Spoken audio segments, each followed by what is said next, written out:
sisi maandalizi tumekamilisha kwa 100%. Wachezaji wetu wako vizuri, wana hari, wana moral, na malengo yetu sisi msimu huu ni kwenda kuchukua ubingwa. Kwa hiyo tumeanza mechi ya kwanza na JKT, tumetoa sare, lakini mechi ya kesho timu bora tena hususani ambayo ina kikosi cha kombe la dunia haiwezi katoa sare mara mbili.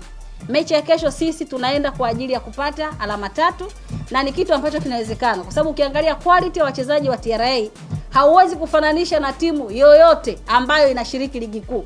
Yaani sisi leo ukituambia kwamba katika timu ambazo zimefanya sajili, role model wetu hapa labda wa timu ipi tunaweza tukakutana nayo au tunaweza tukajilinganisha, hakuna hata moja. Badala yake timu hizo nyingine ndo zinaweza zikasema kwamba kwenye wale wachezaji wa TRA pale, hivi sisi tuna uwezo wa kusajili mchezaji ambaye anacheza katika timu ya TRA. Kwa hiyo ile burudani sasa ambayo watu walikuwa wanaisubiria kwa hamu, ligi imeshaanza.